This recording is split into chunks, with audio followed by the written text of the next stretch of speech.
لم يكن جوزيف جوبلز مجرد وزير دعاية في نظام شمولي، بل كان مهندساً نفسياً أعاد تعريف كيفية السيطرة على الشعوب عبر الكلمة والصورة والخوف. هذه ليست قصة رجل خلف الميكروفون، بل قصة عقل حول الكذب إلى سلاح والإعلام إلى آلة حرب.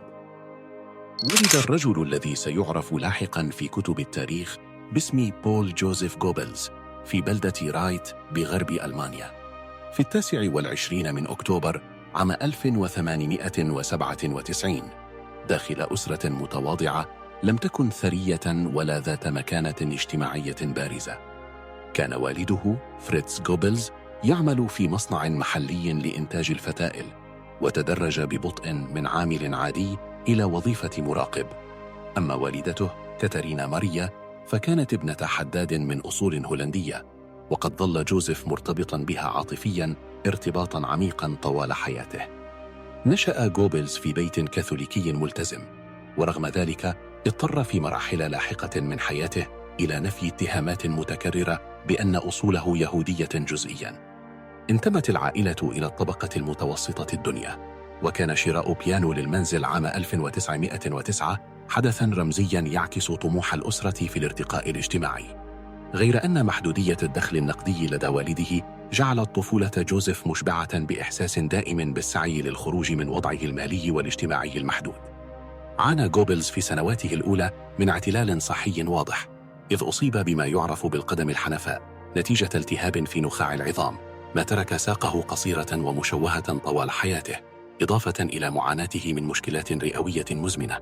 أسهم هذا الضعف الجسدي في تشكيل بنيته النفسية لاحقاً، إذ نما لديه شعور عميق بعدم الأمان تفاقم أكثر مع افتقاده للقدرات الرياضية. وبلغ هذا الإحساس ذروته عندما رفض طلب تطوعه في الجيش الألماني خلال الحرب العالمية الأولى. تعكس مذكراته اللاحقة محاولاته المستمرة لتعويض هذا النقص الجسدي عبر الطموح الأدبي والسياسي. دخل جوبلز مرحلة المراهقة والشباب في عالم مضطرب بالكامل. في صيف عام 1914 اندلعت الحرب العظمى، وامتدت سريعاً لتشمل القوى الكبرى في أوروبا. ومن غرب ألمانيا كان يشاهد القطارات المحملة بالجنود وهي تتجه نحو الجبهة الغربية في شمال شرق فرنسا، حيث كانت حرب الخنادق تلتهم الآلاف.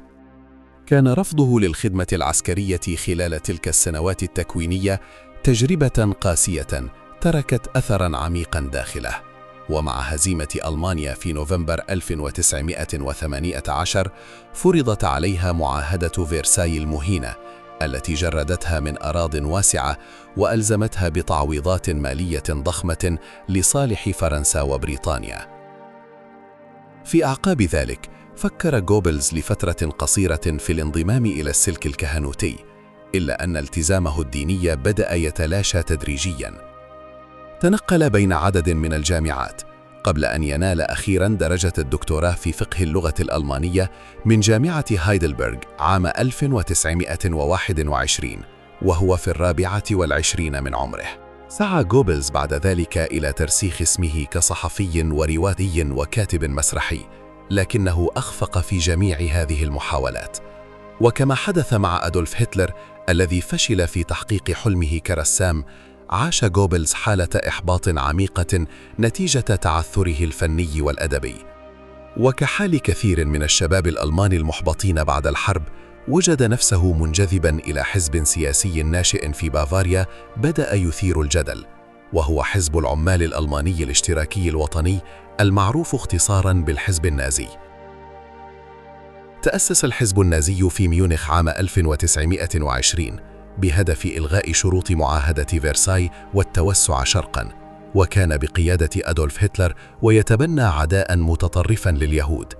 وبعد محاولة الانقلاب الفاشلة لهتلر عام 1923 وسجنه، بدأ جوبلز يتحرك داخل الأوساط اليمينية لينضم رسمياً إلى الحزب النازي أواخر عام 1924، فاتحاً بذلك الفصل الأهم في حياته.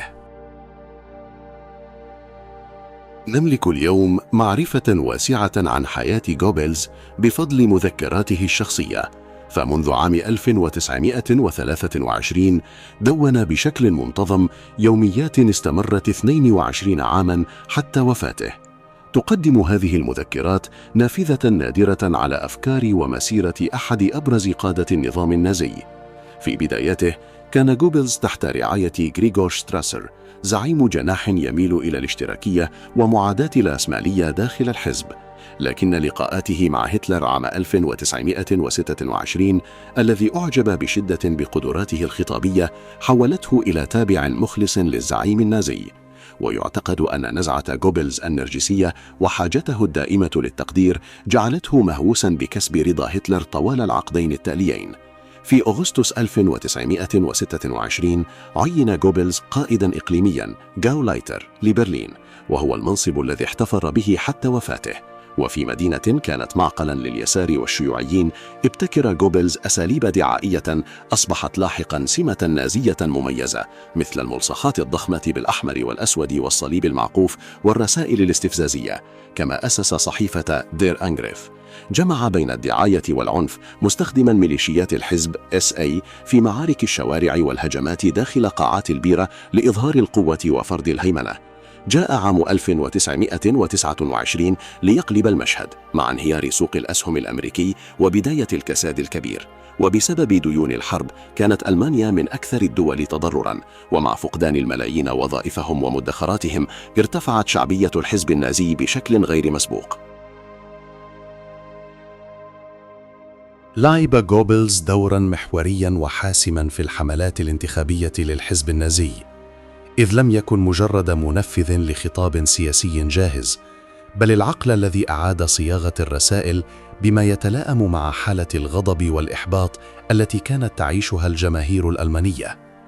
ركز خطابه على رفض معاهدة فرساي التي اعتبرت رمزاً للإذلال الوطني، وربطها مباشرة بالفقر والبطالة وانهيار الطبقة الوسطى. قدم الحزب بوصفه القوة القادرة على إعادة الكرامة، ووعد الناس بما كانوا يفتقدونه أكثر من أي شيء آخر: العمل والخبز والاستقرار. هذا الخطاب البسيط والمباشر الذي صمم ليخاطب المشاعر قبل العقول أدى إلى قفزة هائلة في عدد الأصوات التي حصدها الحزب، وانعكس سريعاً في زيادة كبيرة بعدد مقاعده داخل البرلمان الألماني. أدرك جوبلز أن السياسة في العصر الحديث لا تكسب فقط عبر الخطب في القاعات، بل عبر السيطرة على وسائل الاتصال الجماهيري. لذلك استغل الإعلام الجديد بذكاء غير مسبوق، فبدأ بتجارب مبكرة في استخدام الأفلام الصامتة لأغراض سياسية، لكنه سرعان ما أدرك أن الراديو هو السلاح الأهم، لأنه الوسيلة الوحيدة القادرة على الوصول إلى كل بيت ألماني، متجاوزاً الحدود الطبقية والجغرافية. وعندما ترشح أدولف هتلر لمنصب رئيس الجمهورية عام 1932، أدار جوبلز واحدة من أكثر الحملات الدعائية ابتكاراً في ذلك الزمن، عرفت باسم هتلر فوق ألمانيا. للمرة الأولى أصبح المرشح السياسي يحلق بالطائرة من مدينة إلى أخرى ليظهر في عدة تجمعات جماهيرية في اليوم الواحد، في مشهد عزز صورة هتلر كقائد فوق العادة، حاضر في كل مكان ومتقدم على خصومه بخطوة. ورغم خسارة هتلر في الانتخابات الرئاسية، فإن الحملة نفسها رسخت حضوره كزعيم جماهيري لا يمكن تجاهله. وفي نهاية المطاف، وبعد سلسلة من المناورات والمفاوضات السياسية المعقدة داخل أروقة السلطة، عين هتلر مستشاراً لألمانيا في 30 يناير 1933. وبعد أسابيع قليلة فقط، في 14 مارس 1933، كافأ هتلر جوبلز بتعيينه على رأس وزارة جديدة أنشئت خصيصاً، هي وزارة تنوير الشعب والدعاية، مانحاً إياه سلطة غير مسبوقة على المجال الثقافي والإعلامي. كان جوبلز يؤمن إيماناً راسخاً بأن الدعاية لا تقاس بمدى أخلاقيتها أو منطقيتها، بل بفعاليتها وقدرتها على التأثير. وانطلاقاً من هذا المبدأ، أحكمت وزارته سيطرتها الكاملة على الإذاعة والصحافة والسينما والفنون التشكيلية والموسيقى والمسرح. جرى إخضاع الإنتاج الثقافي كله لرؤية أيديولوجية واحدة، وقمع الكتاب والفنانون الذين صنفوا على أنهم غير ألمان أو غير منسجمين مع روح النظام الجديد. وفي مايو 1933 أشرف جوبلز شخصياً على عمليات حرق الكتب الجماعية في ميدان الأوبرا ببرلين، معلناً رمزياً نهاية ما أسماه عصر الفكر اليهودي وبداية ثقافة قومية خاضعة للدولة. وبحلول أواخر الثلاثينيات أصبحت ألمانيا واقعة بالكامل تحت هيمنة الماكينة الدعائية التي صممها وأدارها جوبلز بدقة. لم يعد مجرد ناقل لخطب هتلر أو مفسراً لسياساته، بل تحول إلى المهندس الفعلي لأسطورة الفهرر، حيث صور هتلر في الوعي العام كمنقذ شبه إلهي، الرجل الذي أعاد النظام من الفوضى والقوة من الضعف والأمل من الهزيمة.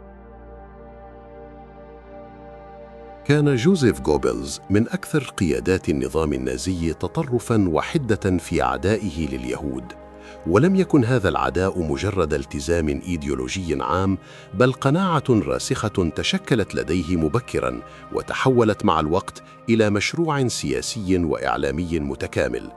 لعب دورا محوريا في الدفع نحو سن ما عرف بقوانين نورنبرغ، التي جردت اليهود تدريجيا من حقوقهم المدنية والقانونية وحولتهم رسميا إلى مواطنين من درجة أدنى داخل الدولة الألمانية. لم تكن هذه القوانين في نظر جوبلز نهاية المطاف، بل خطوة أولى ضرورية في مسار أطول يهدف إلى عزل اليهود اجتماعيا ونفسيا قبل الانتقال إلى مراحل أكثر عنفا. في عام 1938 بلغ هذا المسار نقطة مفصلية، حين كان لجوبلز الدور الأبرز في إشعال ما عرف لاحقاً بليلة الزجاج المكسور. فبعد اغتيال دبلوماسي ألماني في باريس على يد شاب يهودي، استغل جوبلز الحادثة على الفور بوصفها ذريعة سياسية ودعائية. وخلال خطاب ألقاه أمام قادة الحزب في ميونخ، أطلق عبارات تحريضية مشحونة منح من خلالها الضوء الأخضر بشكل غير مباشر للهجوم على المعابد اليهودية والمتاجر والممتلكات الخاصة. ما تلا ذلك لم يكن انفجار غضب عفوي، بل موجة عنف منسقة شاركت فيها أجهزة الحزب وأدت إلى تدمير واسع واعتقالات وقتل وسط صمت أو تواطؤ مؤسسات الدولة. مثلت تلك الليلة انتقالاً حاسماً من مرحلة الاضطهاد القانوني المنظم إلى العنف الجسدي الممنهج، وكسرت آخر الحواجز النفسية التي كانت تفصل المجتمع الألماني عن تقبل العنف المفتوح ضد اليهود. ومن هنا مهدت الطريق مباشرة لما سيعرف لاحقاً بالحل النهائي، الذي لم يكن وليد لحظة واحدة، بل نتيجة تراكم طويل من التحريض والتجريد من الإنسانية. في هذا السياق أدرك جوبلز مبكراً القوة الهائلة للسينما بوصفها أداة لغسل الأدمغة وإعادة تشكيل الوعي الجمعي.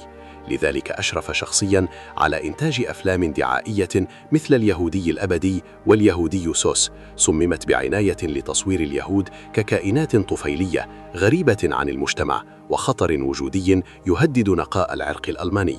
لم تكن هذه الأفلام مجرد أعمال سينمائية، بل أدوات تحريض مقصودة هدفت إلى تهيئة الرأي العام نفسياً لتقبل سياسات الترحيل ثم القتل الجماعي بوصفها إجراءات دفاعية أو ضرورية. ومع اندلاع الحرب العالمية الثانية في سبتمبر 1939 عقب غزو بولندا، تحول جوبلز إلى مروج رئيسي لانتصارات الرايخ. في هذه المرحلة بدأ عمله أسهل نسبياً، إذ وفرت الانتصارات السريعة في بولندا ثم في فرنسا والنرويج ودول البنيلوكس مادة دعائية غنية. استخدم الإذاعة والصحافة العسكرية لنشر أخبار البطولات والانتصارات، مع تضخيم صورة الجندي الألماني الذي لا يقهر، في محاولة دائمة للحفاظ على الروح المعنوية في الداخل. غير أن هذا المسار لم يستمر طويلاً، فقد شكل الغزو الألماني للاتحاد السوفيتي عام 1941 نقطة التحول الكبرى في الحرب، ومعها بدأت التحديات الحقيقية لجوبلز. ومع وصول أخبار الخسائر الثقيلة من الجبهة الشرقية، وخصوصاً بعد الهزيمة الكارثية في ستالينغراد عام 1943، وجد نفسه أمام أعقد اختبار في مسيرته الدعائية، حيث لم يعد مطلوباً منه تلميع الانتصارات، بل تبرير الهزائم والحفاظ على تماسك مجتمع يواجه للمرة الأولى احتمال الهزيمة الشاملة. مع تصاعد الهزائم العسكرية، لم يلجأ جوزيف جوبلز إلى إنكار الواقع أو التخفيف من حدته، بل اتخذ مساراً مختلفاً تماماً. رأى في الهزيمة فرصة جديدة لإعادة تعبئة المجتمع عبر الخوف والتحريض. فحول التراجع العسكري إلى معركة وجودية ضد ما سماه الخطر البولشفي القادم من الشرق. لم يعد الخطاب يدور حول النصر السريع، بل حول البقاء وحول تصوير الحرب باعتبارها صراعاً مصيرياً لا خيار فيه سوى الاستمرار حتى النهاية مهما كان الثمن. بلغ هذا التحول ذروته في 18 من فبراير عام 1943 عندما ألقى جوبلز أشهر خطاب في حياته داخل قصر الرياضة في برلين. كان الجمهور مختاراً بعناية شديدة، أعضاء موالون للحزب، عمال مصانع، جنود جرحى، ونساء تم إعدادهن مسبقاً للاندفاع الجماعي. وقف جوبلز على المنصة مستخدماً كل أدواته الخطابية، رافعاً صوته ومسرعاً إيقاعه قبل أن يطلق سؤاله الشهير: هل تريدون الحرب الشاملة؟ لم يكن السؤال بريئاً ولا مفتوحاً، بل كان مصمماً لإنتاج إجابة واحدة فقط. ومع الصيحات المدوية التي ملأت القاعة بنعم، أعلن جوبلز الانتقال الرسمي إلى تعبئة كاملة للدولة والمجتمع، حيث لم يعد هناك فصل بين المدني والعسكري أو بين الجبهة والداخل. منذ تلك اللحظة تحولت الحرب الشاملة من شعار دعائي إلى سياسة فعلية. جرى توجيه المصانع بالكامل للإنتاج العسكري، وتم الزج بالنساء وكبار السن في سوق العمل لتعويض النقص في الأيدي العاملة، بينما أرسل مزيد من الشباب إلى الجبهات. استخدم جوبلز الإعلام لترسيخ فكرة أن التضحية الفردية ليست خياراً بل واجباً وطنياً، وأن المعاناة اليومية هي ثمن لا بد منه للحفاظ على مستقبل الأمة الألمانية. مع دخول عام 1944 ازداد الوضع سوءاً. كانت القوات الحليفة تضغط من الغرب، بينما يواصل الجيش الأحمر تقدمه من الشرق. في هذه المرحلة أصبح جوبلز الوجه الأكثر حضوراً في الحياة العامة، في وقت بدأ فيه أدولف هتلر ينعزل تدريجياً داخل مقره. عين جوبلز مفوضاً عاماً للحرب الشاملة، وهو منصب منحه سلطة واسعة على الاقتصاد والمجتمع والإعلام، ليصبح عملياً مدير حالة الطوارئ في دولة تحتضر. ورغم وضوح الانهيار، استمر جوبلز في استخدام آخر أوراقه الدعائية، مروجاً لفكرة الأسلحة السرية التي ستقلب موازين الحرب في اللحظة الأخيرة. كانت هذه الروايات تهدف إلى منع الانهيار النفسي الكامل للجبهة الداخلية وإبقاء الأمل حياً ولو كان وهمياً. لم يكن جوبلز يخدع الآخرين فقط، بل بدا في أحيان كثيرة وكأنه يحاول إقناع نفسه بأن النظام الذي كرس له حياته لا يمكن أن يسقط بهذه البساطة. بحلول ربيع عام 1945 ومع اقتراب النهاية، لم يعد جوبلز مجرد وزير دعاية، بل رمزاً لمحاولة أخيرة يائسة لإنقاذ نظام ينهار من الداخل والخارج. لقد تحولت أدواته الخطابية التي كانت يوماً قادرة على إشعال الحشود إلى صرخات في فراغ تاريخي يعلن اقتراب الفصل الأخير من الرايخ الثالث.